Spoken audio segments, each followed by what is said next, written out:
तो हमने 12 तक क्वेश्चन सोल्व कर लिया बेटा। ठीक है, आज के लेक्चर में हम इससे आगे बढ़ेंगे और अब हमारे पास आ चुके हैं वर्ड प्रॉब्लम वाले क्वेश्चन। ठीक है ना, ये जो आप क्वेश्चन देख रहे हैं ना, 13 से लेकर के 28 होंगे, शायद 29 हैं।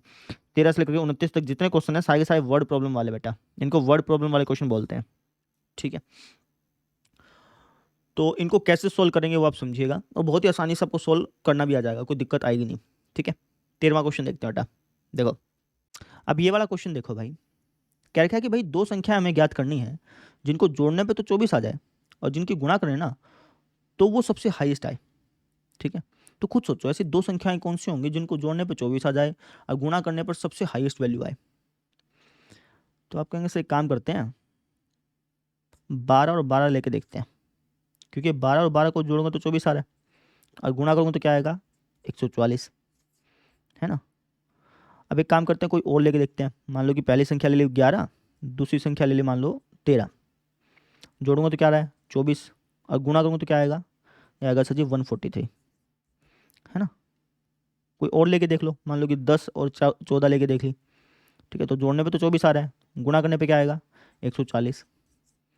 ठीक है, तो तुक्का मारने पे मुझे पता चला कि भाई दो संख्याएं मुझे 12 और 12 लेनी चाहिए, क्योंकि 12 और 12 को जोड़ूंगा तो 24 आ रहा है और गुणा करने पर सबसे हाईएस्ट आ रहा है। तो इसका जो आंसर वो क्या आएगा, इसका जो आंसर वो आएगा 12 और 12। ठीक है ना, ऐसी दो संख्याएं जिनका जोड़ 24 हो, गुणा सबसे हाईएस्ट हो, वो कौन सी दो संख्याएं हैं, वो है 12 और 12। ठीक है, अब ये जो काम मैंने किया ये तो मैंने तुक्का मार के निकाला, है ना। अब इसी को हम मैथमेटिकली कैसे सोल्व करेंगे वो समझाने जा रहा हूँ। देखो, तो उसके लिए एक काम करते हैं, हम सबसे पहले मान लेते हैं, माना दो संख्या है ना, तो पहली संख्या को मान लो आप x। ठीक है, और दूसरी संख्या को मान लेते हैं y।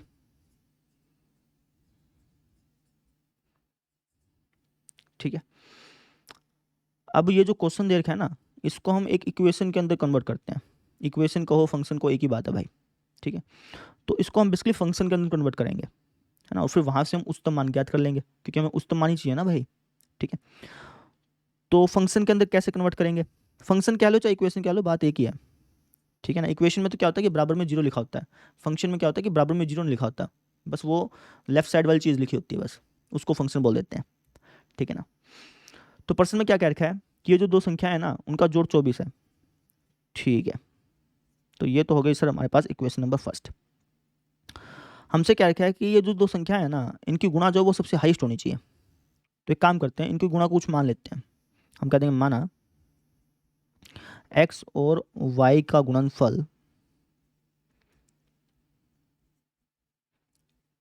कुछ भी मान लो, लेट्स से मैं मान लेता हूँ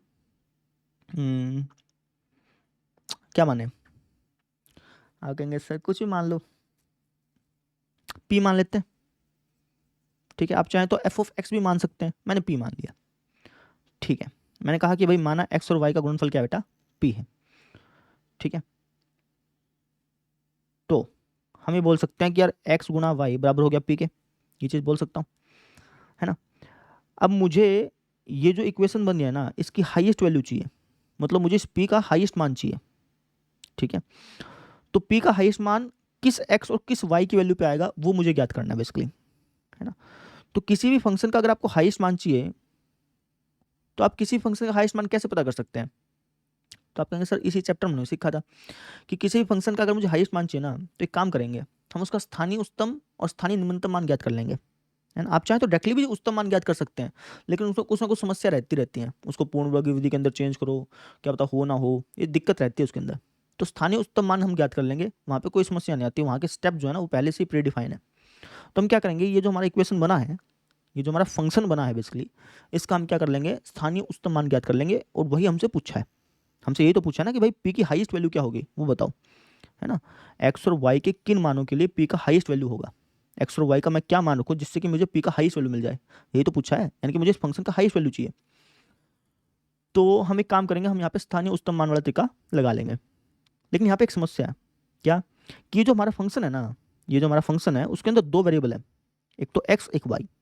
ठीक है ना, पी वेरिएबल नहीं है, पी तो हमारा फंक्शन है। अगर मैं यहाँ पे एफ ऑफ एक्स ले लेता तब आपको कोई समस्या नहीं होती, है ना, आपको समझ में आ जाता कि यार ये तो फंक्शन है, बस एफ ऑफ एक्स मैंने पी लिखा है। ठीक है ना। तो ये हमारा पी जो है ना वेरिएबल नहीं है, ये तो हमारा फंक्शन है बेसिकली, फंक्शन का नाम है यार, एफ ऑफ एक्स लिखो चाहे पी लिखो एक ही बात है, ऐसे समझ लो। तो ये जो हमारा फंक्शन है ना उसके अंदर दो चर हैं भाई, है ना। तो दो चरों में समस्या आएगी क्योंकि इसका मुझे डेरिवेटिव लेना पड़ेगा क्रांतिक बिंदु ज्ञात करने के लिए, तो वहाँ पे दिक्कत आएगी। तो एक काम करो, इस फंक्शन को सबसे पहले एक चर के अंदर कन्वर्ट कर लो। वो कैसे करें, तो आप कहेंगे सर इस इक्वेशन की सहायता से कर सकते हैं। यहाँ पे लिखा है कि x प्लस वाई बराबर 24 के, तो एक काम करते हैं y की वैल्यू निकाल करके यहाँ पे पुट कर देते हैं। y की वैल्यू निकालना, ये जाएगी सर 24 माइनस एक्स, उसको यहाँ पे रख दो, तो हो जाएगा x गुणा में 24 माइनस एक्स बराबर p। थोड़ा सा सोल्व कर लो, तो हो जाएगा 24x माइनस एक्स स्क्वायर बराबर p।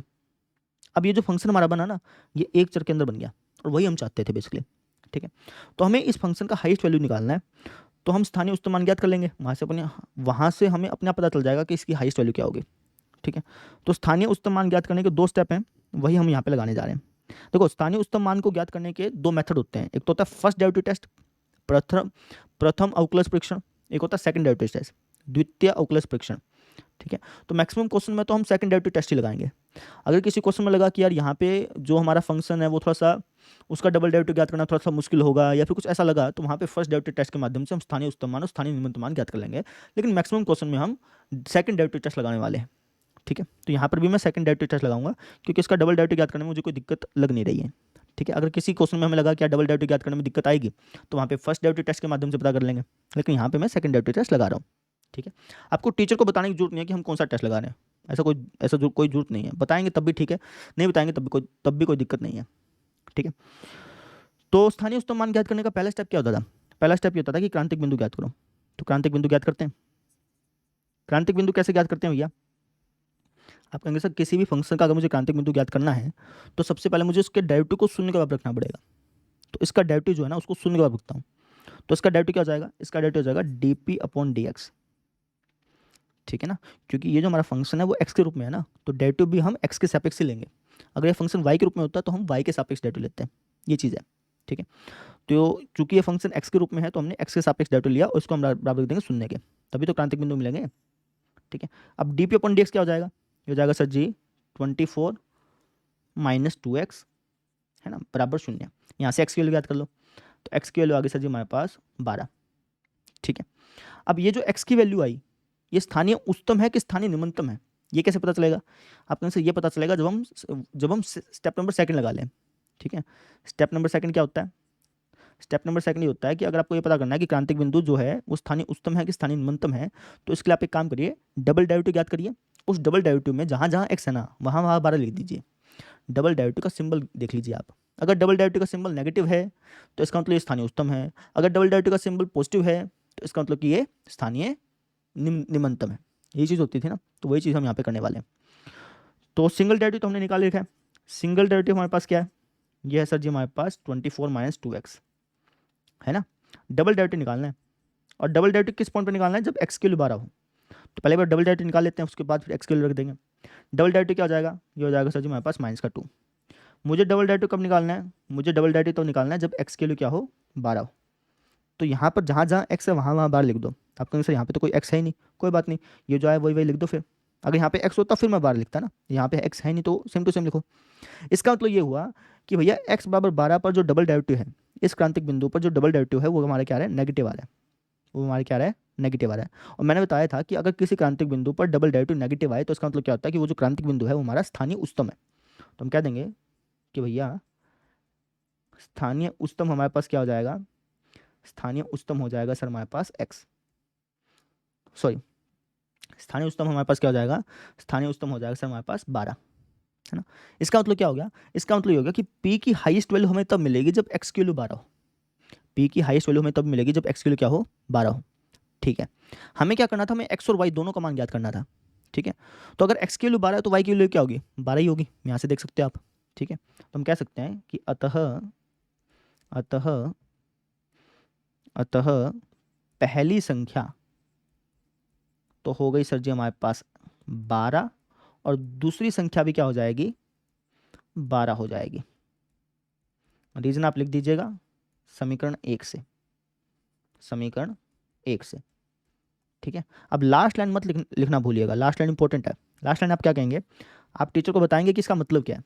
आप कहिएगा कि अतः अतः अतः P का अधिकतम मान अधिकतम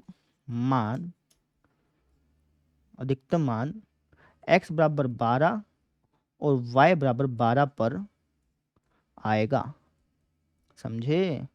मुझे यही तो चाहिए था कि भाई p का हाईएस्ट वैल्यू आना चाहिए।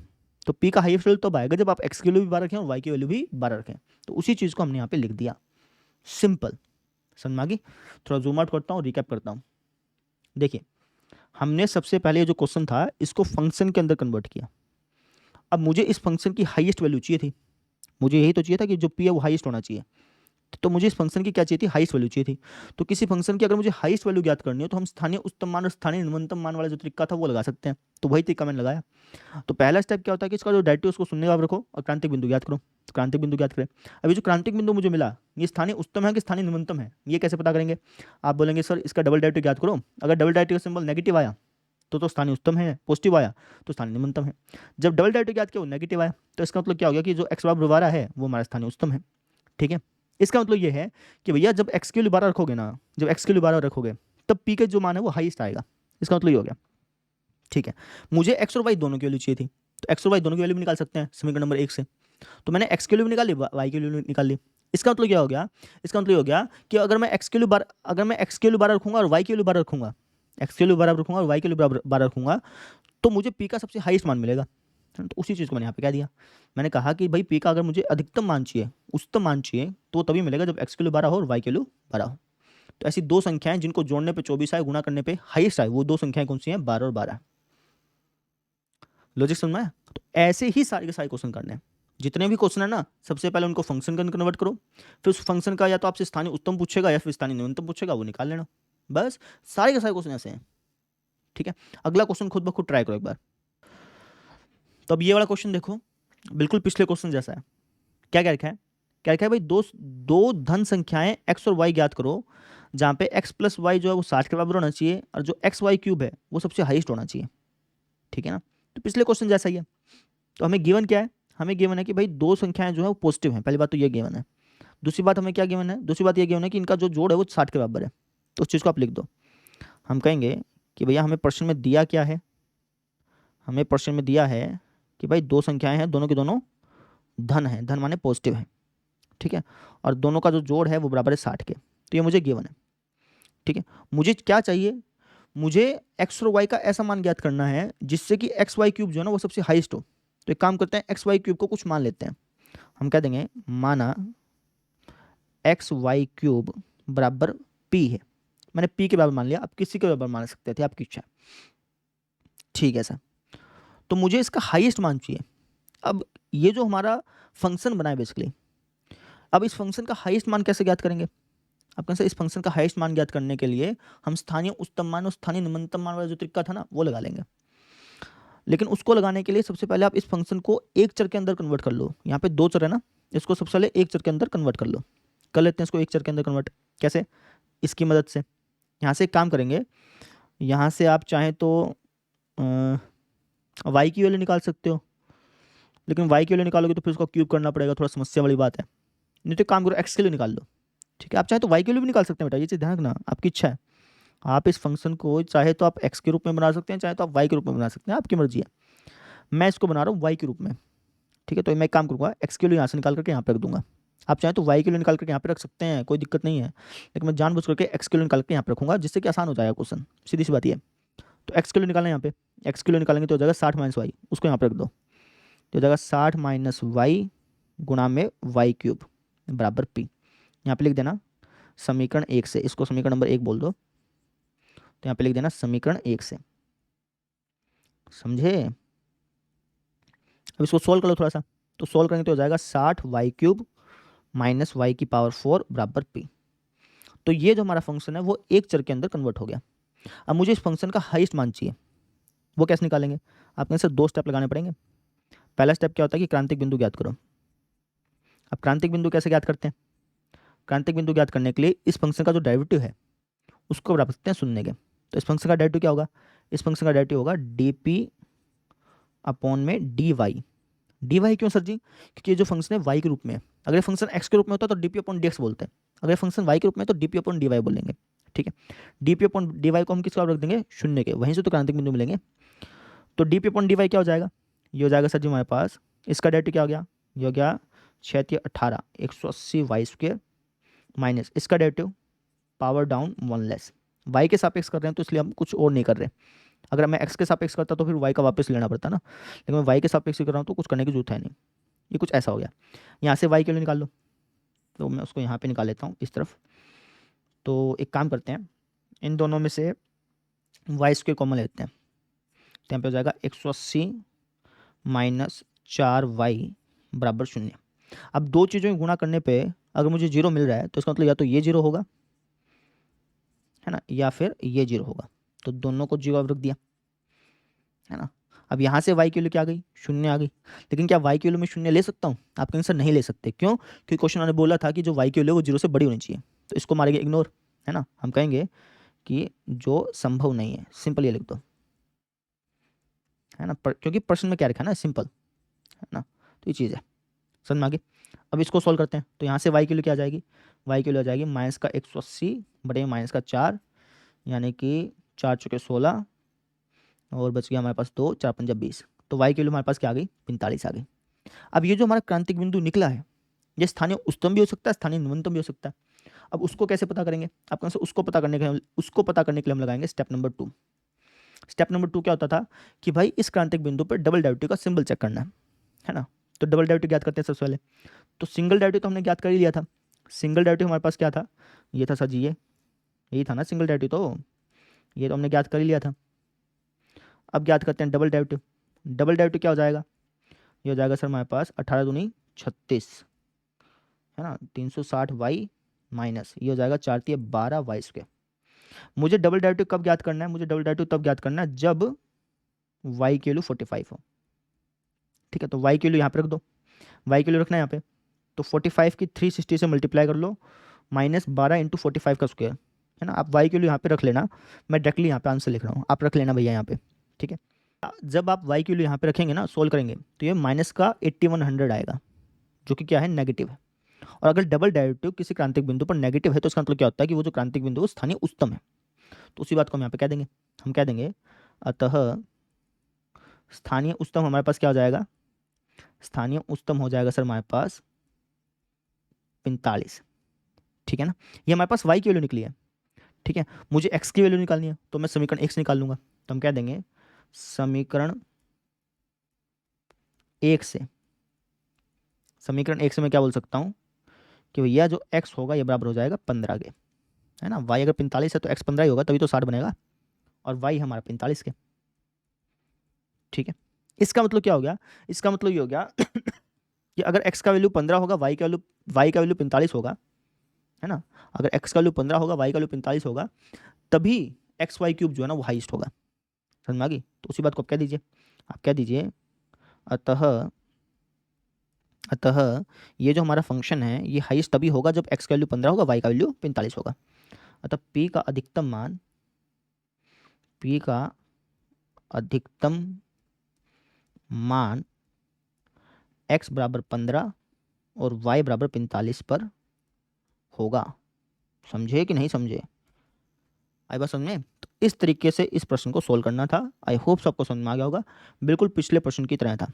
यहाँ पे हमने नई बात क्या सीखी, यहाँ पे हमने बेसिकली फंक्शन को y के रूप में चेंज किया। आप चाहें तो फंक्शन को x के रूप में भी चेंज कर सकते थे, लेकिन मैंने समझाने के लिए इसको y के रूप में चेंज किया, और y के रूप में चेंज करेंगे तो आसान पड़ जाएगा। x के रूप में चेंज करें थोड़ा सा कैलकुलेशन वाइज थोड़ा सा लेंथी पड़ जाएगा, बाकी उसे कर सकते, कोई दिक्कत है नहीं। समझ में आ गई। तो इस तरीके से हमने सोल्व किया, फटाफट से आंसर आ गया। क्लियर। अब देखते हैं अगला प्रश्न। अब ये वाला क्वेश्चन देखो, बिल्कुल पिछले क्वेश्चन जैसा है। वीडियो पोस्ट करो, आप खुद ब खुद ट्राई करो, आराम से निकलेगा। ठीक है, क्या है कि दो संख्याएं हैं, दोनों की दोनों पॉजिटिव हैं, एक्स और वाई दोनों दोनों क्या है, पॉजिटिव हैं, इनका जोड़ 35 है, और हमें एक्स और वाई का ऐसा मान ज्ञात करना है जिससे कि एक्स स्क्वेयर वाई की पावर 5 सबसे हाईएस्ट हो। ठीक है ना, तो हमें गिवन क्या है पहले वो लिख लेते हैं। हमें दिया क्या है पहले वो लिख लो बेटा।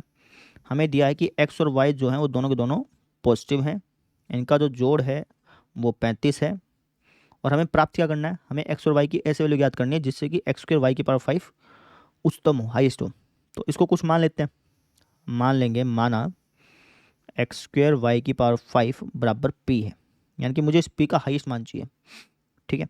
तो सबसे पहले इस p को एक वेरिएबल के अंदर कन्वर्ट कर लेते हैं। यहाँ पे दो वेरिएबल है ना, एक वेरिएबल के अंदर कन्वर्ट कर लेते हैं। कैसे? यहाँ से एक काम करो, यहाँ से चाहे तो y की वैल्यू निकाल कर यहाँ रख लो, चाहे x की वैल्यू निकाल कर यहाँ रख लो, आपकी इच्छा है। मैं x की रख लेता हूँ, ठीक है। तो x की वैल्यू क्या हो जाएगी? x की वैल्यू हो जाएगी 35 माइनस वाई का होल स्क्वायर। x की जगह मैंने ये वैल्यू पुट कर दी, मैंने इसको y के रूप में चेंज कर लिया। आप चाहें तो x के रूप में भी कर सकते हैं, आपकी इच्छा है, उसमें कोई दिक्कत नहीं है। मैंने बस y के रूप में चेंज कर लिया, तो कुछ ऐसा हो गया, ठीक है। इसको चाहे तो और सिंप्लीफाई कर सकते हैं, अदरवाइज सिंप्लीफाई नहीं करेंगे तब भी कोई समस्या नहीं है। तो p बराबर ये हो गया भाई। तो हमें इस फंक्शन का हाईएस्ट मान चाहिए। अब फंक्शन का हाईएस्ट मान ज्ञात करने के लिए हमें दो स्टेप लगाने पड़ते हैं। पहला स्टेप क्या होता है? क्रांतिक बिंदु ज्ञात करो। तो क्रांतिक बिंदु ज्ञात करते हैं इसका। क्रांतिक बिंदु ज्ञात करने के लिए डेरिवेटिव को बराबर दे शून्य के, यानी कि D P upon D Y बराबर शून्य। डी वाई क्यों लिखा? क्योंकि वाई के रूप में है इसलिए। अगर मैं इसको एक्स के रूप में चेंज करता तो D P upon D X लिख देता, ठीक है। तो D P upon D Y क्या आ जाएगा? इसका डेरिवेटिव लो, पहले वाले का डेरिवेटिव, पहले वाले का डेरिवेटिव क्या आएगा? पहले का डेरिवेटिव ये आएगा बेटा, ये चीज़ ध्यान रखना। दूसरे वाला सेम प्लस में पहले वाला सेम और दूसरे वाले का डेरिवेटिव, ठीक है। बराबर हमने किस रखना है? शून्य के। अब इसको सॉल्व करके y की वैल्यू ज्ञात करनी है। कैसे ज्ञात करें? तो आप कहेंगे सर ये दो पद है ना, तो इन दोनों पदों में से क्या कॉमन निकाल सकते हैं? आप कहेंगे सर 35 माइनस वाई कॉमन निकाल लो एक तो, और क्या निकाल सकते हैं? y की पावर 4 कॉमन निकाल लो। यहाँ पे क्या हो जाएगा? यहाँ पे हो जाएगा माइनस का 2y, ठीक है ना। और यहाँ पे हमारे पास क्या हो जाएगा? यहाँ पे हो जाएगा 35 माइनस वाई गुणा में 5, ये तो बचेगा बराबर शून्य।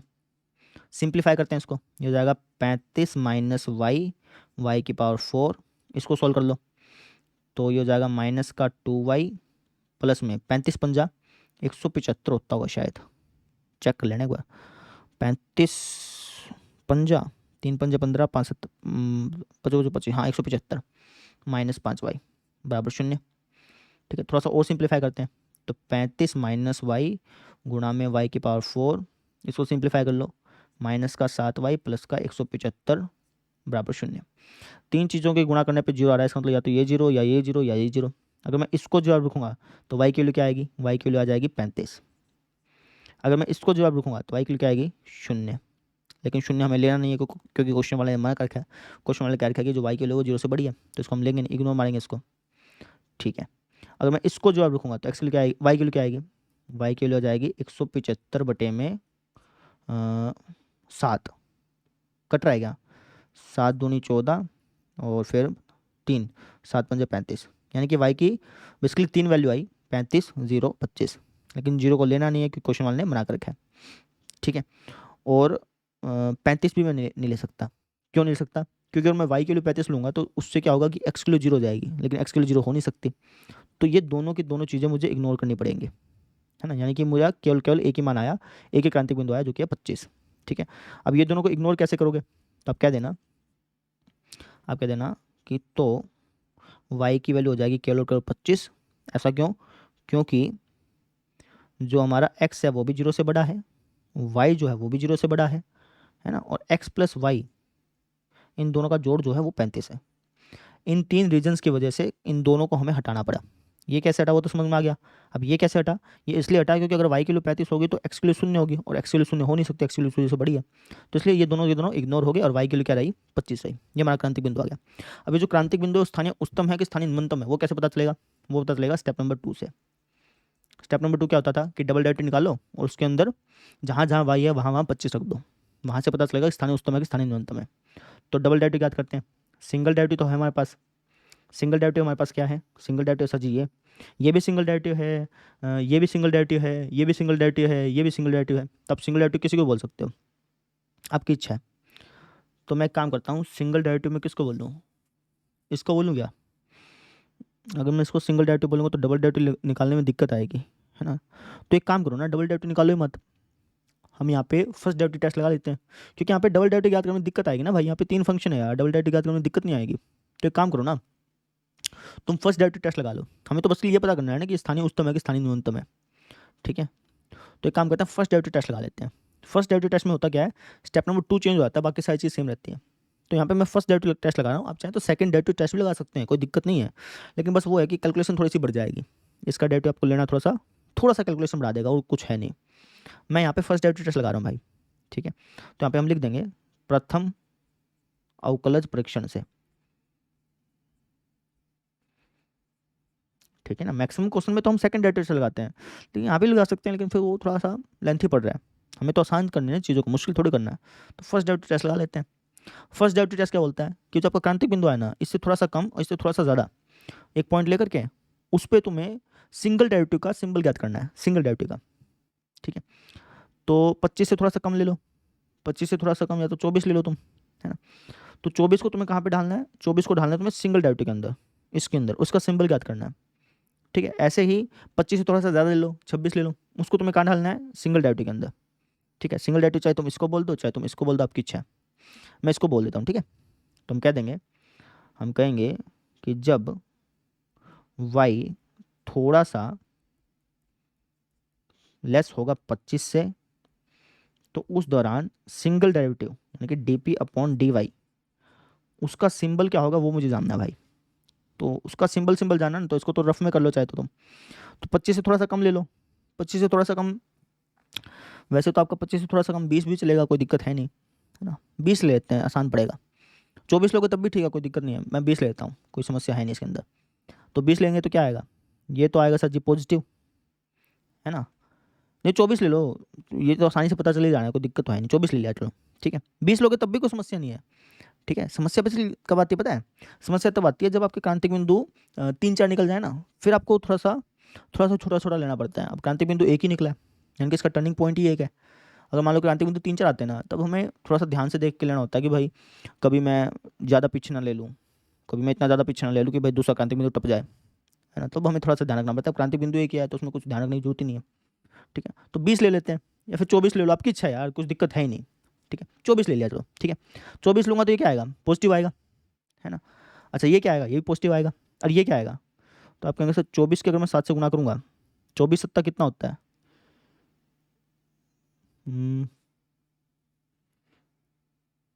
24 सत्ता जो है ना वो 175 से कम होता है, पक्की बात है। क्योंकि 25 सत्ता तो 175 होता है, और 24 सत्ता तो ऑब्वियस बात है 175 से कम होगा। यानी ये भी पॉजिटिव, ये भी पॉजिटिव, ये भी पॉजिटिव। कहने का मतलब ये है कि जो सिंगल डेरिवेटिव है ना, अगर मैं y की वैल्यू 25 से थोड़ी सी कम लूँगा तो क्या आएगी, पॉजिटिव आएगी, ये कहने का मतलब है, ठीक है।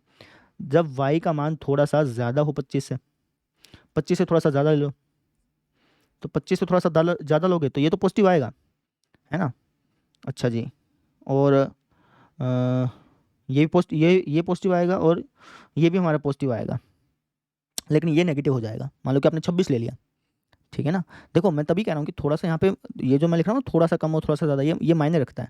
मान लो कि आपने कहा कि यार मैं तो 25 से ज़्यादा, मान लो कि मैंने 40 ले लिया, तो यहाँ पे दिक्कत आ जाएगी, समझ रहे हो। इसलिए थोड़ा सा कम थोड़ा सा ज़्यादा लिया करो, क्योंकि क्रांतिक बिंदु 35 है ना एक, तो वो दिक्कत दे देगा तुमको, ठीक है।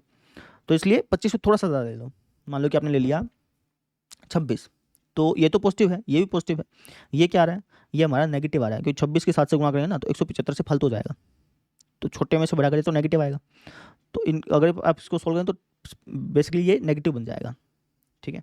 तो हमने देखा कि y बराबर 25 पे डेरिवेटिव का जो सिंबल है वो पॉजिटिव से नेगेटिव हो रहा है। अगर डेरिवेटिव का सिंबल पॉजिटिव से नेगेटिव हो तो इसका मतलब क्या होता है, इसका मतलब ये होता है कि ये जो हमारा क्रांतिक बिंदु है वो हमारा स्थानीय उच्चतम है। तो आप कह दो, अतः स्थानीय उच्चतम हमारे पास क्या हो जाएगा, 25 हो जाएगा।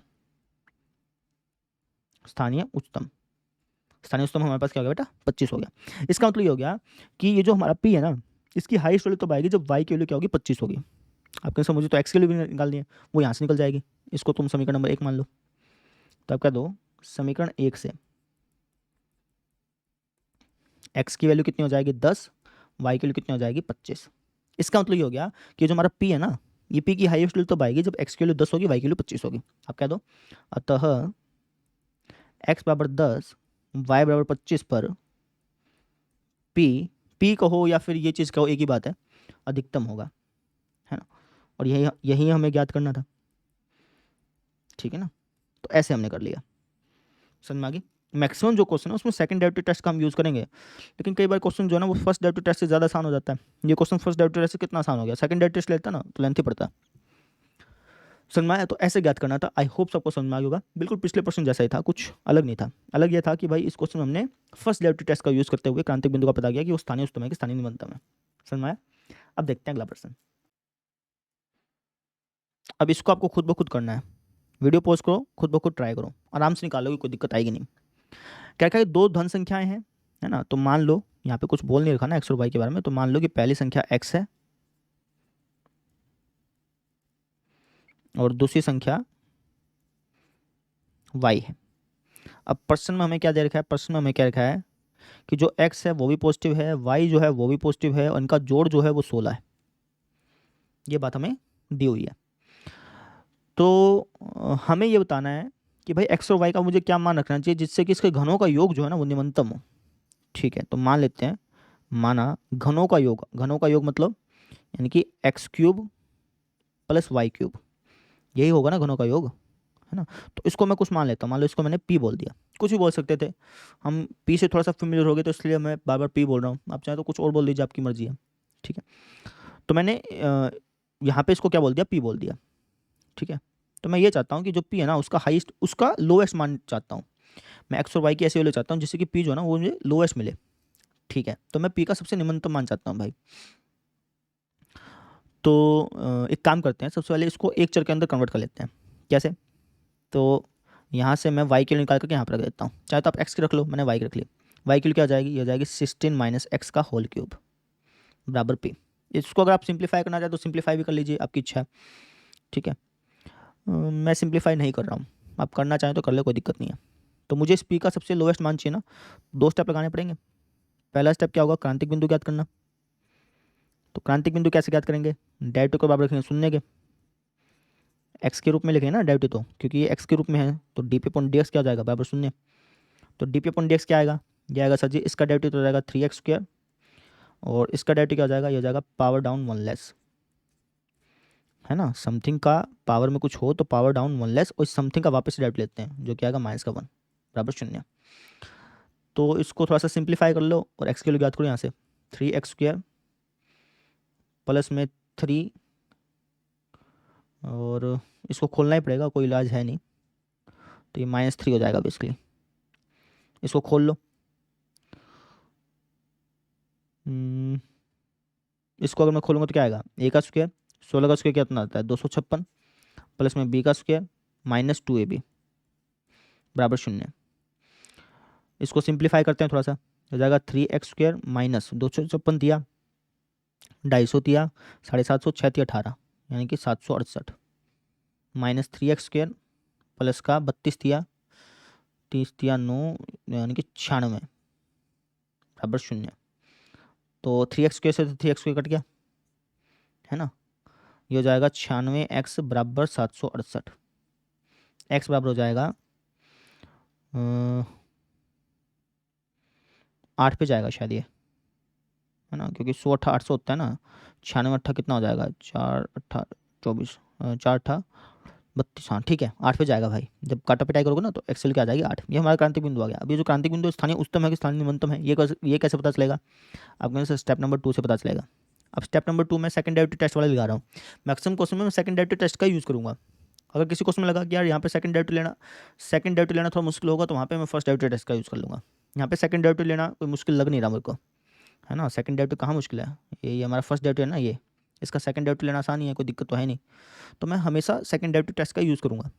किसी किसी क्वेश्चन में लगा कि यार फर्स्ट डेरिवेटिव यूज़ कर लेते हैं, वहाँ पे कर लेंगे, लेकिन मैक्सिमम क्वेश्चन तो सेकंड डेरिवेटिव टेस्ट से ही करेंगे। ठीक है, तो पहला डेरिवेटिव हमारे पास क्या आया था? पहला डेरिवेटिव आएगा सर जी, ये आया था, ये आया था हमारे पास 3x² माइनस का 3 इंटू 16 माइनस x², यही आया था ना? 3 की -1 से तो -3 होगा। तो मुझे डबल डेरिवेटिव लेना है। डबल डेरिवेटिव क्या हो जाएगा? ये हो जाएगा 6x माइनस 3, बाहर निकाल लो। इसका डेरिवेटिव लेना तो पावर डाउन 1 लेस, इसका वापस से डेरिवेटिव डेट इज -1, कुछ ऐसा हो गया। मुझे डबल डेरिवेटिव किस पे ज्ञात करना है? मुझे डबल डेरिवेटिव तब ज्ञात करना है जब x की वैल्यू 8 हो। तो जहाँ जहाँ x दिख रहा है ना, वहाँ वहाँ 8 लिख दो। तो यहाँ पे अगर मैं रखूँगा तो ये हो जाएगा 8 छका 48। यहाँ पे रखूँगा तो क्या हो जाएगा? ये हो जाएगा 8, फिर 8 की -1 से -8, -8 की 2 से माइनस का 16। ठीक है, अब यहाँ पे देखो कमाल की चीज़, ये हो जाएगी 48 +48। ओ कमाल की चीज़ नहीं आई, मैं सोचा 48 - 48 हो जाएगा, शून्य आ जाएगा। अगर डबल डेरिवेटिव शून्य हो जाता ना तो फिर मुझे फर्स्ट डेरिवेटिव के माध्यम से इसको करना पड़ता। मैंने क्या बताया था कि अगर डबल डेरिवेटिव शून्य होता ना तो वो टेस्ट फेल हो जाता है। डबल डेरिवेटिव अगर शून्य है तो वो टेस्ट काम नहीं करता, सेकंड डेरिवेटिव टेस्ट काम नहीं करता, फिर आपको फर्स्ट डेरिवेटिव टेस्ट से निकालना पड़ता फिर ये चीज़, है ना। लेकिन चलो कोई बात नहीं, मेरे को लगा कि यहाँ पे माइनस आ जाएगा, लेकिन माइनस नहीं आया, प्लस आ गया। तो 48 - 48 कितना हो गया? सर जी पॉजिटिव ही आएगा, सीधी सी बात ये है। तो मैं कह सकता हूँ कि डबल डेरिवेटिव जो है ना वो इस क्रांतिक बिंदु पे पॉजिटिव आ रहा है। अगर डबल डेरिवेटिव क्रांतिक बिंदु पे पॉजिटिव आ रहा है तो इसका मतलब क्या होता है? इसका मतलब ये होता है कि जो क्रांतिक बिंदु है स्थानीय निमंतम है। आप कह दो अतः स्थानीय निमंतम क्या हो जाएगा हमारे पास? स्थानीय निमंतम हो जाएगा सर जी हमारे पास 8। समझ में आ गई? ठीक है। तो इसका मतलब क्या हो गया? इसका मतलब ये हो गया कि पी की जो सबसे लोएस्ट वैल्यू मिलेगी वो तब मिलेगी जब एक्स की वैल्यू 8 होगी। ठीक है ना, इन कंडीशंस को ध्यान में रखें। और पी की जब हमें अगर लोएस्ट वैल्यू चाहिए तो तब ये निकलेगी जब एक्स की वैल्यू क्या होगी? 8 होगी। ठीक है, तो आप कह दो अतः समीकरण 1 से, क्योंकि हमें वाई की वैल्यू चाहिए ना, इसको मैं समीकरण 1 बोल रहा हूँ। समीकरण 1 से एक्स की वैल्यू हो गई 8 और वाई की वैल्यू भी क्या हो जाएगी? 8 ही हो जाएगी समीकरण 1 से अगर हम देखें तो। अतः इसका मतलब क्या हो गया? इसका मतलब ये हो गया कि P का निम्नतम मान तब होगा जब निम्नतम मान, या फिर कह लो P निम्नतम तब होगा, P निम्नतम तब होगा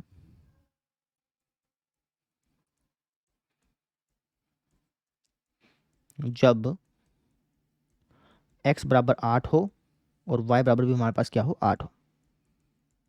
कर लिया? समझ में आ गई? क्लियर है? तो इस तरीके से हमने किया, इसमें कोई नई चीज़ वैसे थी नहीं। नई चीज़ तब बनती जब यहाँ पे शून्य आता, तब नई चीज़ बनती, लेकिन वो आया नहीं तो इसलिए उसमें कोई नई चीज़ है नहीं। समझ में आ गई? वैसे ही था जैसे पिछला क्वेश्चन था। अब देखते हैं अगला क्वेश्चन। अब ये वाला क्वेश्चन देखो, ये इंपॉर्टेंट है और ये एग्जाम में पूछा जाता है, लेकिन सबसे आसान है। देखो क्या कह रखा है। क्या रखा है कि 18 सेंटीमीटर भुजा के टिन के किसी वर्गाकार टुकड़े से प्रत्येक कोने पर एक वर्ग काटकर और इस प्रकार बने टिन के फलकों को मोड़कर ढक्कन रहित एक संदूक बनाया जाता है। मतलब समझ लो, एक हमारे पास वर्गाकार टुकड़ा है भाई टिन का, तो बोला क्या कि इसके प्रत्येक कोने से, ये 4 कोने हैं ना, इसके प्रत्येक कोने से एक वर्ग काटा गया। मतलब इस कोने से भी एक वर्ग काटा गया, इस कोने से भी एक वर्ग काटा गया, इस कोने से भी एक वर्ग काटा गया और इस कोने से भी एक वर्ग काटा गया। इमेजिन करो इस चीज़ को, यहाँ से भी हमने एक वर्ग का टुकड़ा काट लिया, यहाँ पे स्क्वायर टुकड़ा काट लिया, यहाँ भी काट लिया, यहाँ भी काट लिया। तो ये कुछ आपको ऐसा ऐसा दिखेगा ना, कुछ ऐसा ऐसा दिखेगा, है ना, कुछ ऐसा ऐसा दिखेगा बेटा। समझ रहे हो? फिर इनको फोल्ड कर दिया। अगर मैं मान लो कि इसको फोल्ड करूँगा, है ना, ऐसे फोल्ड करूँगा तो माचिस की डिब्बी जैसा बन जाएगा। समझ रहे हैं ना? इसको अगर मैं ऐसे फोल्ड करूँगा बेटा तो माचिस की डिब्बी जैसा नहीं बन जाएगा क्या? ठीक है, तो वही चीज़ यहाँ पे हुई। इनको फोल्ड किया गया तो फिर क्या बना? ढक्कन रहित एक संदूक बन गया। टिन का जो संदूक ही बनेगा, तो ढक्कन रहित एक क्या बन गया? संदूक बन गया। ठीक है जी, है ना। अब हमसे क्या बोला है? हमसे बोला है कि काटे जाने वाले वर्ग की भुजा कितनी होनी चाहिए। हमें इसकी बेसिकली भुजा बतानी है। ये जो हमने वर्ग काटा है ना, इसकी भुजा कितनी होनी चाहिए जिससे कि संदूक का आयतन जो है ना वो सबसे हाईएस्ट हो। संदूक का आयतन क्या होना चाहिए? हाईएस्ट होना चाहिए। यानी कि हम सबसे पहले क्या करेंगे, इस प्रॉब्लम को एक फंक्शन के अंदर कन्वर्ट करेंगे। ठीक है, फंक्शन कौन सा? वॉल्यूम वाला ही, क्योंकि वॉल्यूम जो वो सबसे हाईएस्ट होना चाहिए, तो वॉल्यूम वाले फंक्शन के अंदर हम इसको कन्वर्ट कर लेंगे। कैसे करेंगे वो समझ लो, बहुत आसान है, बहुत प्यारे तरीके से निकल जाएगा, कोई दिक्कत है ही नहीं। तो सबसे पहले एक काम करो, आप है ना, ये जो आपने वर्ग काटा है इसकी प्रत्येक भुजा को x मान लो, क्योंकि वही चीज़ मुझे निकालनी है ना। तो मैं क्या करता हूँ, इसकी प्रत्येक भुजा को क्या मान लेता हूँ? x मान लेता हूँ। वर्ग है तो ये भी x होगा, ये भी x होगा, है ना। ऐसे ही ये भी x होगा, ये भी x होगा, ये भी x होगा, ये भी x होगा, और ये भी x होगा, ये भी x होगा।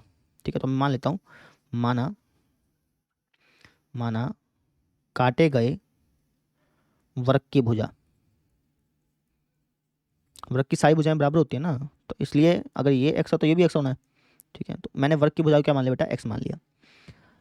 ठीक है ना। अब मैं आपसे एक चीज़ पूछता हूँ, मुझे बताओ कि मैंने ये भुजाएं काट ली, है ना, ये वर्ग काट लिया, तो जो चीज़ बची थी उसको मैंने फोल्ड करके माचिस की डिब्बी जैसा बना दिया। ठीक है, ढक्कन रहित संदूक बना दिया। अब ढक्कन रहित संदूक की अगर मैं आपसे लेंथ पूछूं तो वो क्या बचेगी? बताना जरा, बताओ। जो ढक्कन रहित, जो माचिस का टुकड़ा बना था हमारा, उसकी लेंथ क्या हो जाएगी? ढक्कन रहित संदूक की लेंथ क्या हो जाएगी? आप कहेंगे सर ढक्कन रहित संदूक की लेंथ, हाँ जी, तो आप कहेंगे कि सर लेंथ तो बेसिकली ये रहेगी ना, ये वाली। भाई अगर मैं इसको संदूक के अंदर कन्वर्ट कर रहा हूँ, ये जो चीज़ हमारे पास बची हुई है, अगर मैं इसको संदूक के अंदर कन्वर्ट कर रहा हूँ, तो लेंथ हमारी कौन सी रहेगी? लेंथ तो हमारे पास बेसिकली, इसको संदूक के अंदर कन्वर्ट कर लो पहले एक बार, तो इसको संदूक के अंदर एक बार कन्वर्ट करके आपको थोड़ा सा आकृति के हिसाब से दिखा देता हूँ। जब मैं इसको माचिस की डब्बी जैसा बनाऊंगा तो कुछ ऐसा ऐसा बनेगा ना, इसको फोल्ड करूँगा तो, ठीक है। तो लेंथ कौन सी होगी? ये वाली होगी ना बेटा, ये वाली कहो चाहे ये वाली कहो, चाहे आप सिर्फ ये वाली कह लो, एक ही बात है। अब ये वाली लेंथ कितनी बच जाएगी बताना जरा एक बार। तो आप कहेंगे सर ये वाली लेंथ, हाँ जी, तो क्वेश्चन में क्या लिखा था कि भुजा जो है वो 18 सेंटीमीटर है, तो 18 में से एक्स ये गया, एक्स ये गया, तो ये वाली जो लेंथ है ये बच जाएगी 18 माइनस 2x। लॉजिक समझ में आया? ठीक है, तो हम कह सकते हैं कि ढक्कन रहित संदूक की लंबाई क्या हो जाएगी? 18 माइनस 2x। ठीक है, ढक्कन रहित संदूक की अगर मैं आपसे चौड़ाई पूछूं तो वो क्या हो जाएगी? चौड़ाई सर जी, यानी कि ये वाली चीज़, ये कहो या फिर तुम ये कहो, ठीक है, या फिर तुम ये कहो, बात एक ही है। तो चौड़ाई क्या रह जाएगी? चौड़ाई भी सर जी हमारे पास 18 माइनस 2x ही रह जाएगी, क्योंकि वर्ग है ना बेटा, तो 18 माइनस 2x ही रहेगी यहाँ पे भी। समझे कि नहीं समझे? ये चीज़ होगी। अच्छा, ढक्कन रहित संदूक की अगर मैं आपसे ऊंचाई पूछ लूँ तो बता सकते हो? आपसे बिल्कुल, क्या दिक्कत है? अच्छा, इसकी ऊंचाई मतलब यानी कि ये वाली चीज़, ये वाली चीज़ को हो या फिर ये वाली चीज़ को हो या फिर ये वाली चीज़ को, बातें किया, यानी कि ऊंचाई क्या हो जाएगी हमारे पास? एक्स हो जाएगी। ठीक है, तो अगर मैं आपसे पूछूं कि ढक्कन रहित संदूक का वॉल्यूम, जो आयतन है, वो क्या हो जाएगा? आप कहेंगे सर वो हो जाएगा हमारे पास जो हमारा ये चीज़ बनी है ये बेसिकली घनाभ है। घनाभ के आयतन का सूत्र होता है लंबाई गुना चौड़ाई गुना ऊंचाई, यानी कि इन तीनों की गुना। 18 माइनस 2x गुना 18 माइनस 2x, यानी कि 18 माइनस 2x का स्क्वायर गुना में x, ये हमारा आयतन हो गया। ठीक है, तो बेसिकली हमने इसको फंक्शन के अंदर कन्वर्ट कर लिया, फंक्शन ही तो बन गया ये, है ना, तो फंक्शन के अंदर कन्वर्ट कर लिया। मुझे x की मुझे ऐसी वैल्यू ज्ञात करनी है जिससे कि जो v है वो सबसे हाईएस्ट हो, है ना, तो मुझे इस फंक्शन का हाईएस्ट मान ज्ञात करना है। अब अगर इस फंक्शन का हाईएस्ट मान मुझे ज्ञात करना है तो उसके लिए मैं क्या करूँगा? उसके लिए मैं स्थानीय उच्चतम मान ज्ञात कर लूँगा। अब स्थानीय उच्चतम मान के दो स्टेप हैं, वही हम यहाँ पे लगाएंगे। समझ में आया? कितना कितना आसान सा क्वेश्चन था और प्यारा क्वेश्चन था, है ना, और ये क्वेश्चन बहुत इंपॉर्टेंट है, एग्जाम में पूछा जाता है। ठीक है, तो दो स्टेप लगाएंगे सर जी। सबसे पहले हम क्रांतिक बिंदु ज्ञात करेंगे। क्रांतिक बिंदु कैसे ज्ञात करेंगे भैया? क्रांतिक बिंदु ज्ञात करने के लिए हम इसका डेरिवेटिव लेंगे और उसको बराबर रख देंगे शून्य के। इसका डेरिवेटिव यानी कि D V upon D X, क्योंकि एक्स के रूप में है ना, इसलिए D V upon D X लेंगे, उसको बराबर रख देंगे शून्य के। D V upon D X क्या आएगा? पहले वाले का डेरिवेटिव, पहले वाले का डेरिवेटिव हो जाएगा पावर डाउन 1 और इसका वापस से डेरिवेटिव करेंगे तो -2। तो पहले वाले का डेरिवेटिव, दूसरा सेम, प्लस में पहले वाला सेम और दूसरे वाले का डेरिवेटिव बराबर शून्य। यहाँ से मुझे एक्स की वैल्यू निकालनी है, कैसे ना कैसे करके निकालते हैं। जूम आउट कर रहा हूँ थोड़ा सा। तो यहाँ पे दो पद हैं, एक ये पद है एक ये पद है, तो इन दोनों में से क्या कॉमन निकाल सकता हूँ? तो आप सर 18 माइनस 2x कॉमन निकाल लो, है ना, और तो कुछ कॉमन आ नहीं रहा। यहाँ पे हमारे पास क्या बच जाएगा? यहाँ पे बच जाएगा -4x। यहाँ पे हमारे पास क्या बच जाएगा? ये बच जाएगा 18 माइनस 2x बराबर शून्य। इसको सोल्व कर लेते हैं, तो हो जाएगा 18 माइनस 2x गुणा में 18 माइनस 6x बराबर शून्य। तो दो चीज़ हैं, एक तो ये चीज़ है एक ये चीज़ है ना, एक तो ये चीज़ है एक ये चीज़ है, इनको गुणा करने पे जीरो आ रहा है, इसका मतलब या तो ये जीरो होगा ये जीरो होगा। अगर मैं इसको जो जीरो बराबर रखता हूँ तो एक्स की वैल्यू क्या आ गई? एक्स की वैल्यू आ गई सर जी हमारे पास 9। और अगर मैं इसको जो बराबर रखता हूँ तो एक्स की वैल्यू क्या आ गई?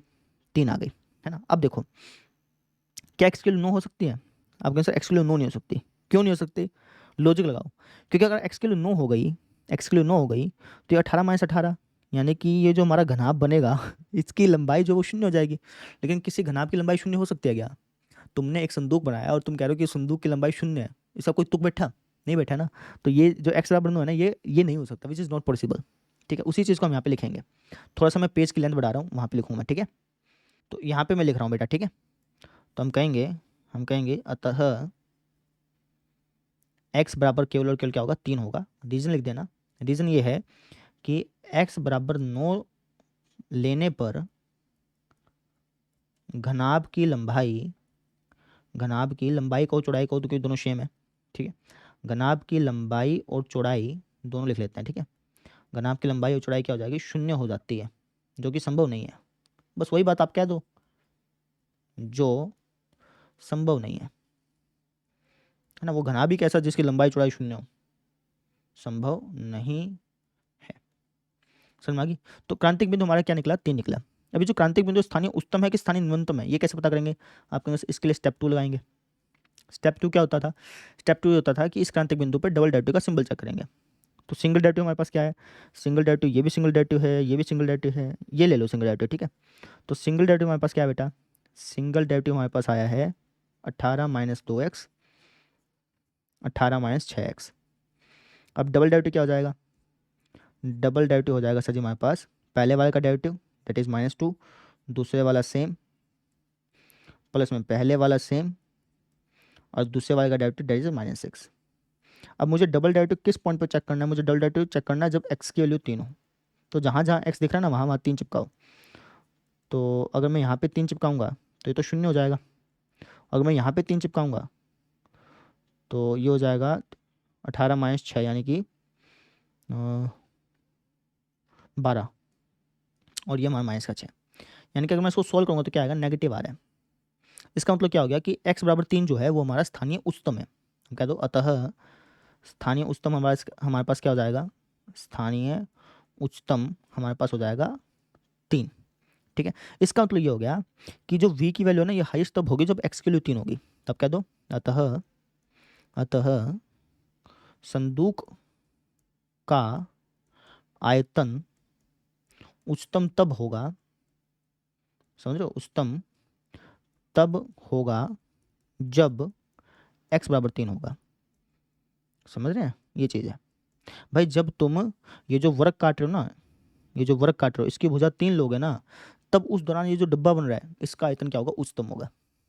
ठीक, कितना अच्छा क्वेश्चन था, प्रैक्टिकल लाइफ से कितना रिलेटेड क्वेश्चन था भाई। कोई मिठाई वाली कोई फैक्ट्री होगी, बहुत डब्बा बनाने वाली फैक्ट्री होगी, वो इस चीज़ को कंसिडर करेगी, ऑब्वियस सी बात है ना। तो देखो कितना अच्छा क्वेश्चन था, मज़ा आया ना, है ना। अब देखते हैं अगला क्वेश्चन, चलिए। अब ये जो क्वेश्चन है ना, ये पिछले जैसा ही है देखा जाए तो, बस यहाँ पे फ़र्क क्या है, फ़र्क यह है कि पिछली बार जो था ना वो हमें वर्गाकार टिन का टुकड़ा मिला हुआ था, और अब की बार क्या है, अब की बार आयताकार टिन का टुकड़ा मिला हुआ है, बस ऐसे समझो। समझ में आ गई, ठीक है।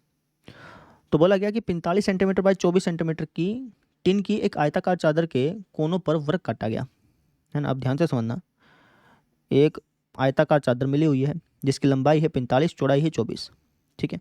इसके कोनों से है ना वर्ग काट लिया गया कुछ इस तरीके से, है ना। वर्ग काटोगे तो कुछ ऐसा दिखाई देगा आपको, ये कुछ ऐसा दिखाई देगा, है ना। जब तुम इसको फोल्ड करोगे तो तुम्हें एक माचिस की डब्बी जैसा दिखाई देगा, ठीक है, कुछ इस तरीके से।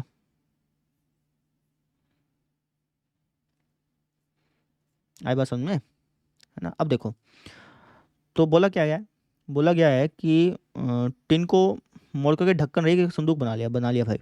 काटे जाने वाले वर्ग की भुजा कितनी होनी चाहिए जिससे कि संदूक का आयतन उच्चतम हो। बिल्कुल पिछले प्रश्न जैसा ही है, फर्क ये है कि पिछली बार ये स्क्वायर था, अब की बार ये एक रेक्टेंगल है ना, आयत है। कैसे करेंगे, तो सबसे पहले एक काम करेंगे, काटे गए वर्ग की भुजा को x मान लेते हैं। तो अगर ये x है तो ये भी x होगा, ठीक है ना, क्योंकि ये वर्ग है ना, ये वाली चीज़ तो वर्ग ही है, ये आयत है, लेकिन ये जो आपने काटा ये वर्ग है। क्वेश्चन में क्या लिखा है, ये देखो, काटे जाने वाला वर्ग, ठीक है। अब देखो लंबाई इसकी 45 थी, है ना। तो अगर मैंने ये x यहाँ से ख़त्म किया, x यहाँ से ख़त्म किया, तो सिर्फ इतना इतना हिस्सा कितना बचेगा, ये वाला जो हिस्सा है ये कितना बच जाएगा, ये कहेंगे सब बच जाएगा 45 माइनस 2x, ठीक है। इतना वाला हिस्सा कितना बच जाएगा, ये बच जाएगा सर हमारे पास ये वाली चीज़ 24 माइनस 2x, क्योंकि लंबाई चौड़ाई इसकी 24 थी ना, ठीक है। अब ये जो हमने घनाभ बनाया, अगर मैं इसकी घनाभ की लंबाई पूछूँ तो वो क्या होगी, आपको इसका घनाभ की लंबाई होगी ये वाली चीज़ 45 माइनस 2x। इसकी घनाभ की चौड़ाई क्या हो जाएगी 24 माइनस 2x, और इसकी ऊंचाई क्या हो जाएगी, इसकी ऊंचाई हो जाएगी सर जी ये वाला हिस्सा मतलब x, समझ रहे हैं, ठीक है। तो जैसे पिछला क्वेश्चन था वैसे बन गया, ठीक है। तो जो डिटेल हमने पिछले क्वेश्चन में लिखी थी वही डिटेल हम यहाँ पे लिखेंगे। मैं फटाफट से लिख देता हूँ ताकि आपका टाइम वेस्ट ना हो। डिटेल पिछले क्वेश्चन में ली थी वही चीज़ हमने यहाँ पे लिख दी। हमने कहा भाई काटेगा वर्ग की वजह x है, तो जो ढक्कन रही संदूक है इसकी लंबाई ये हो जाएगी, चौड़ाई ये हो जाएगी, ऊंचाई ये हो जाएगी, तो इस हिसाब से आयतन जो है वही हो गया, ठीक है। बस इसको मैं थोड़ा सा और सिंप्लीफाई कर लेता हूँ। यहाँ पे बेसिकली तीन पद हो गए ना, तो 3 पदों का अगर मैं डेरिवेटिव लूँगा तो थोड़ी समस्या आएगी, तो इसको 2 के अंदर कन्वर्ट कर लेते हैं पहले एक बार, ठीक है। तो ये कुछ ऐसा लिख देते हैं। आप चाहें तो सिंगल के अंदर कन्वर्ट कर लो, आपकी इच्छा है, सारी की चीज़ की गुणा कर लो, 2 भी ठीक है, कोई दिक्कत नहीं है। कुछ ऐसा लिख दिया, समझ में आ गई क्या? अब इसका डेरिवेटिव लेने में दिक्कत नहीं आएगी ना, पहले वाला का डेरिवेटिव दूसरा सेम, प्लस में पहला वाला सेम, दूसरा का डेरिवेटिव, तो उसमें दिक्कत नहीं आएगी। ये वाली चीज़ समझ में आ गया? अब जैसे पिछले क्वेश्चन में किया था वैसे ही इस क्वेश्चन में करना है, थोड़ा छोटा छोटा लिख रहा हूँ ताकि आपको एक पेज में दिख जाए, ठीक है। तो ये हमारे पास फंक्शन आ गया भाई, है ना। अब मुझे इस फंक्शन का हाईएस्ट मान चाहिए, इस फंक्शन का हाईएस्ट मान चाहिए, ठीक है। अब इस फंक्शन का हाईएस्ट मान ज्ञात करने के लिए मैं स्थानीय उच्चतम मान का सहारा लूँगा, और वहाँ पे लगते हैं 2 स्टेप। पहला स्टेप क्या होता है कि क्रांतिक बिंदु ज्ञात करो। अब क्रांतिक बिंदु कैसे ज्ञात करते हैं? डेरिवेटिव का वक्त तक शून्य के, इसका डेरिवेटिव क्या हो जाएगा? डी अपॉन डी एक्स बराबर 0, है ना। तो डेरिवेटिव लेना, तो पहले वाले का डेरिवेटिव दैट इज -2, दूसरे वाला सेम, प्लस में पहले वाला सेम और दूसरे वाले का derivative which is 24 minus 4x, ठीक है, बराबर 0। समझ में आ गई? थोड़ा सा मैं साइज बढ़ा देता हूँ इसका, देखो। तो इन दोनों में से क्या कॉमन ले सकते हैं अपन? इन दोनों में से, ये 2 पद है ना बेटा, इन दोनों में से मैं क्या कॉमन ले सकता हूँ? तो आप कहेंगे सर कुछ कॉमन वैसे तो दिखाई नहीं दे रहा है ना।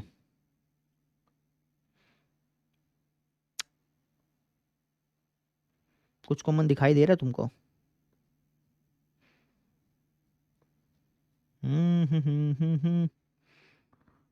कॉमन तो नहीं आ रहा ना बेटा, यही तो समस्या है।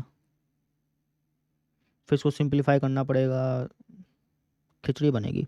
चलो कोई बात नहीं, कॉमन नहीं आ रहा तो कोई बात नहीं, फिर सिंप्लीफाई करो, और तो कोई इलाज है नहीं इसका। सिंप्लीफाई करते हैं इसको, मैं सोचा कुछ कॉमन आ जाए तो आसान पड़ जाए। तो ये हो जाएगा हमारे पास 24 दूनी 48x प्लस 4x², ठीक है। इसकी गुणा कर लो, मैं फटाफट से कर देता हूँ, आप आराम से कर लेना। तो जब आप इसको सिंप्लीफाई करेंगे ना बेटा, तो ये कुछ ऐसा ऐसा बनेगा। मैं डायरेक्टली कर लिया, आप आराम से करके देख लीजिएगा, ठीक है। अब यहाँ से मुझे निकालनी है एक्स की वैल्यू, तो एक काम करते हैं, इन तीनों में से 12 कॉमन ले लेता हूँ, ठीक है। कॉमन ले सकते हो 12, तो ये हो जाएगा हमारे पास x², ये हमारे पास बन जाएगा 23x, और ये हमारे पास क्या बन जाएगा? ये बन जाएगा 12 निमा 108 यानी कि 90, कुछ ऐसा ऐसा बन जाएगा। अब 2 चीज़ों की गुणा करने पे 0 आ रहा है, इसका मतलब या तो ये 0 होगा, ये 0 होगा। अब ये तो 0 हो नहीं सकता, ठीक है, यानी कि इसका मतलब ये 0 होगा, ठीक है। तो जब मैं इसको 0 आप रखूँगा, उसको सोल्व करूँगा, तो एक्स की वैल्यू क्या आएगी? तो जोड़ने पे -23, गुणा करने पे 90, 18 और 5, यानी कि एक्स की वैल्यू आ गई, तो हमारे पास 18 और एक आ गई 5। सोल्व कर लेना, यही आएगी, ठीक है। अब मैं आपसे एक चीज़ पूछता हूँ, क्या मैं एक्स की वैल्यू 18 ले सकता हूँ? आप कहेंगे सर एक्स की वैल्यू 18 नहीं ले सकते, क्यों? क्योंकि अगर मैं एक्स की वैल्यू 18 लूँगा तो ये जो संदूक बन रहा है हमारा, ये इसकी चौड़ाई नेगेटिव हो जाएगी। लेकिन चौड़ाई असल मायने में कभी रियल लाइफ में कभी तुमने चौड़ाई नेगेटिव देखी है क्या? नहीं होती ना बेटा, तो ये चौड़ाई कभी नेगेटिव हो ही नहीं सकती। तो इसका मतलब एक्स की वैल्यू मैं 18 नहीं ले सकता। तो आप कह दीजिए कि यहाँ, या फिर अतः एक्स बराबर केवल और केवल 5 होगा। क्यों होगा? क्योंकि एक्स बराबर 18 लेने पर ढक्कन रहित संदूक की चौड़ाई जो है वो नेगेटिव हो रही है, ऋणात्मक हो रही है, जो कि संभव नहीं है। सिंपल, जो संभव नहीं है। समझ में आ गई? ये जो रीजन अपने मन में सोच रहे हो वही चीज़ यहाँ पे लिख दो बस। तो क्रांतिक बिंदु हमारा क्या निकल गया? 5 निकल गया। अभी जो क्रांतिक बिंदु स्थानीय उच्चतम है कि स्थानीय न्यूनतम है, ये कैसे पता चलेगा? ये पता चलेगा स्टेप नंबर 2 से। स्टेप नंबर 2 क्या होता था कि डबल डेरिवेटिव के अंदर ये ढाल करके उसका सिंबल पता करते थे। तो सिंगल डेरिवेटिव तो हमने ज्ञात कर ही रखा है। सिंगल डेरिवेटिव हमारे पास क्या बेटा? सिंगल डेरिवेटिव सर जी हमारे पास ये कह लो चाहे ये कह लो, बात एक ही है, दोनों सेम ही है, ठीक है ना। अगर मैं इस 12 को उस तरफ भेज देता फिर सेम नहीं रहते, इसलिए मैंने 12 को भेजा नहीं उस तरफ। तो ये कहो चाहे ये कहो, एक ही बात है। तो सिंगल डेरिवेटिव हमारे पास क्या था? सिंगल डेरिवेटिव सर जी हमारे पास ये था, है ना। डबल डेरिवेटिव हमारे पास क्या हो जाएगा? डबल डेरिवेटिव हो जाएगा सर हमारे पास 12 तो कॉन्स्टेंट है, मैं उसको बाहर निकाल लो, इसका डेरिवेटिव 2x और यहाँ पे 23, ये हो जाएगा। डबल डेरिवेटिव का साइन मुझे कब चेक करना है? जब एक्स के लिए क्या बेटा? एक्स के लिए हो 5, तो जहाँ जहाँ एक्स दिख रहा है वहाँ वहाँ 5 चिपकाओ, तो 5 दूनी 10, यानी कि ये नेगेटिव आएगा बेसिकली, ठीक है। तो यार है नेगेटिव। अगर डबल डेरिवेटिव नेगेटिव आ रहा है किसी क्रांतिक बिंदु पे, इसका मतलब उस क्रांतिक बिंदु स्थानीय उच्चतम है, तो मैं बोल सकता हूँ कि स्थानीय उच्चतम हमारे पास क्या होगा? 5 होगा, ठीक है। इसका मतलब क्या हो गया? इसका मतलब होगा कि वॉल्यूम जो है ना वो हाई तब होगा जब एक्स की वैल्यू क्या होगी? 5 होगी। तो आप कह दो अतः x बराबर 5 पर वॉल्यूम अधिकतम है। समझे? जैसे पिछला क्वेश्चन था वैसा ही ये क्वेश्चन था, देखा जाए तो कुछ भी अलग था नहीं। बस फ़र्क ये था कि पिछली बार वर्ग था, वर्गाकार टिन की शीट थी, अब की बार जो है आयताकार टिन की शीट है। बस ये फ़र्क है, बाकी तो सेम टू सेम वैसे ही था जैसे पिछला था। आई होप सबको समझ में आ गया होगा। आसान था ना? और ये बहुत इंपॉर्टेंट है। इस टाइप का क्वेश्चन पूछा जाएगा 6 नंबर में डायरेक्टली। कई बोर्ड में 10 नंबर का भी पूछा जाता है, तो 10 नंबर तुम्हारे यहाँ से पक्के हो जाने हैं। इस पूरे चैप्टर में इस एक्सरसाइज के जो क्वेश्चन है ना 13 से लेकर के 28 29 जितने भी हैं, ये क्वेश्चन इंपॉर्टेंट है। पूरे चैप्टर में मैक्सिमम चांस ये है कि इन्हीं में से कोई क्वेश्चन पूछा जाए आपके एग्जाम में। ठीक है, तो इनको रट लीजिए, रट लीजिए मतलब इनको अच्छी तरह से कर लीजिए। आसान ही तो है, कोई दिक्कत आई नहीं इसके अंदर। ठीक है, प्यारे प्यारे आराम से निकल रहे हैं, कोई दिक्कत ही नहीं है। ठीक है, अब देखते हैं अगला क्वेश्चन।